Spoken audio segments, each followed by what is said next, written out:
preparation of Schedule C begins with the recording of income received from any business activity.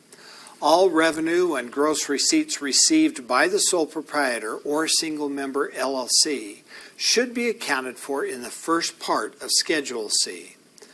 Early on, you need to remind your client of the types of records you need to properly document the business income received during the taxable year, which is, in my experience, always the calendar year.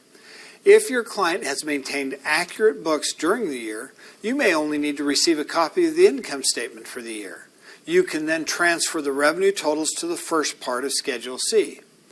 If, on the other hand, your client provides you with an assortment of receipts, deposits, or in the worst case, bank statements, you will need to work with the client to determine what the total sales were.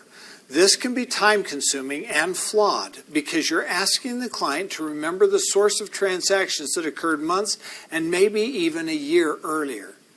As you're doing this, remember that deposits could come from a number of sources that are not taxable income.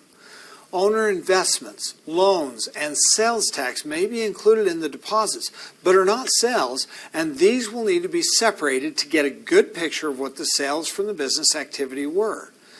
Failure to separate these will result in over-reporting income and consequently overstating taxable income. Nevertheless, all you can do is your best. Once you've prepared a client's tax return, you'll want to counsel him to keep good records in the future to ensure a more accurate taxable income.